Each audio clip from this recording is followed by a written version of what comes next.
بسم اللہ الرحمن الرحیم۔ ناظرین السلام علیکم ورحمۃ اللہ۔ نماز نبوی اس کتاب کا نام ہے۔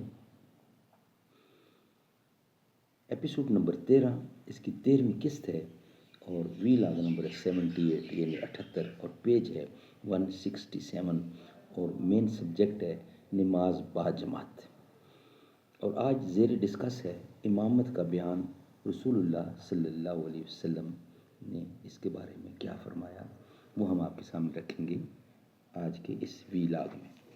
ناظرین، نماز نبوی صحیح احادیث کی روشنی میں تصحیح و تخریج سے مزین جدید ایڈیشن ہے۔ ترتیب ڈاکٹر شفیق الرحمان، تحقیق و تخریج ابو طاہر حافظ زبیر علی زئی کی، جو ہم آپ کے سامنے رکھیں گے۔ ناظرین، تکبیر سے سلام تک احکام و مسائل کا انسائکلوپیڈیا ہے یہ نماز نبوی، جو کہ صحیح احادیث کی روشنی میں روزانہ کی بنیاد پر ہم آپ کے سامنے پیش کرتے ہیں، کم از کم ایک یا ایک سے زیادہ ویلاگ۔ آہا دنیا دل سمجھتی ہے جسے وہ دل نہیں، پہلوئے انسان میں ایک ہنگامہ خاموش ہے۔ زندگی کی راہ میں چل لیکن ذرا بچ بچ کے چل، یہ سمجھ لے کوئی مینا خانہ بارے دوش ہے۔ جس کے دم سے دلی و لاہور ہم پہلو ہوئے، آہا اے اقبال وہ بلبل بھی اب خاموش ہے۔ امامت کا بیان، ایپیسوڈ نمبر 13 ویلاگ نمبر 78 اور پیج 167۔ امامت کا بیان، رسول اللہ صلی اللہ علیہ وسلم نے ارشاد فرمایا، یوم القوم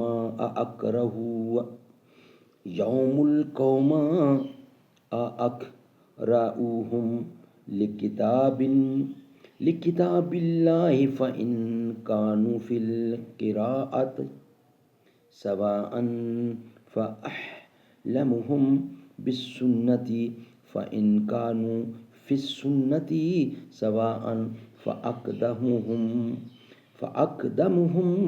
ہجرۃ فإن کانوا فی الجہرۃ سواء فأقدمہم سلما فلا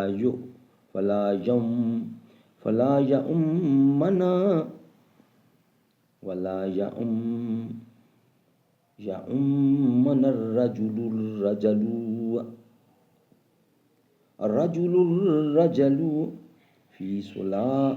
فی سلطانہ ولا یقعد فی بیتہ علی تکرمۃ الا بإذنہ۔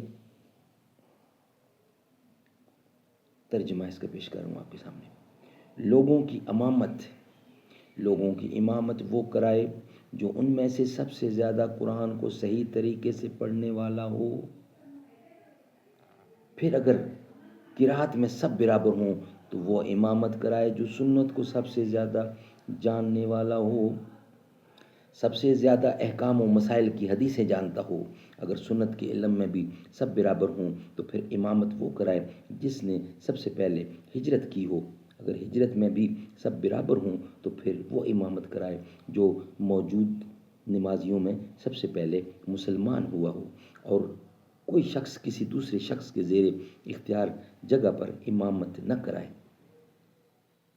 الا یہ کہ وہ موجود نہ ہو یا وہ اجازت دے دے، اور اس کے گھر میں اس کی مخصوص عزت والی جگہ پر اس کی اجازت کے بغیر نہ بیٹھے۔ سبحان اللہ، سبحان اللہ۔ اگر کسی نابالغ بچے کو کتاب اللہ زیادہ یاد ہو تو اسے امام بنایا جا سکتا ہے۔ سیدنا عمر بن سلمہ رضی اللہ فرماتے ہیں کہ اپنے قبیلے میں سب سے زیادہ قرآن مجھے یاد تھا، لہٰذا مجھے امام بنایا گیا، حالانکہ میری عمر 7 سال تھی۔ سبحان اللہ، سبحان اللہ۔ سیدنا عمر بن سلمہ۔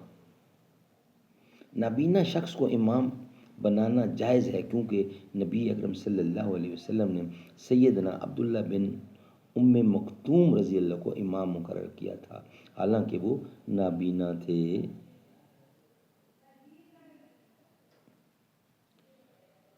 رسول اللہ صلی اللہ علیہ وسلم نے فرمایا، اس امام کی نماز کانوں سے بلند ہو، یعنی قبول نہیں ہوتی، جس پر لوگ بوجہ اس کی بدعات، جہالت و فسق وغیرہ کے ناراض ہوں۔ اس کو رپیٹ کرتا ہوں۔ حضور صلی اللہ علیہ وسلم نے فرمایا، اس امام کی نماز کانوں سے بلند، یعنی قبول نہیں ہوتی، جس پر لوگ بوجہ اس کی بدعات، جہالت و فسق وغیرہ کے ناراض ہوں۔ ناظرین، نیکسٹ ویلاگ میں ہم آپ کے سامنے رکھیں گے انشاءاللہ، یہ ہے سیدنا انس رضی اللہ کا بیان، وہ ہم آپ کے سامنے رکھیں گے نیکسٹ ویلاگ کی صورت میں۔ یہ ویلاگ ہمارا یہاں ہی مکمل ہوتا ہے۔ میرے سینے کی دھڑکن ہے، میری آنکھوں کے تارے ہیں، سہارا بے سہاروں کا نبی کے وہ دلارے ہیں۔ سمجھ کر تم فقط اپنا انہیں تقسیم نہ کرنا، علی جتنے تمہارے ہیں، علی اتنے ہمارے ہیں۔ میرے سینے کی دھڑکن ہے،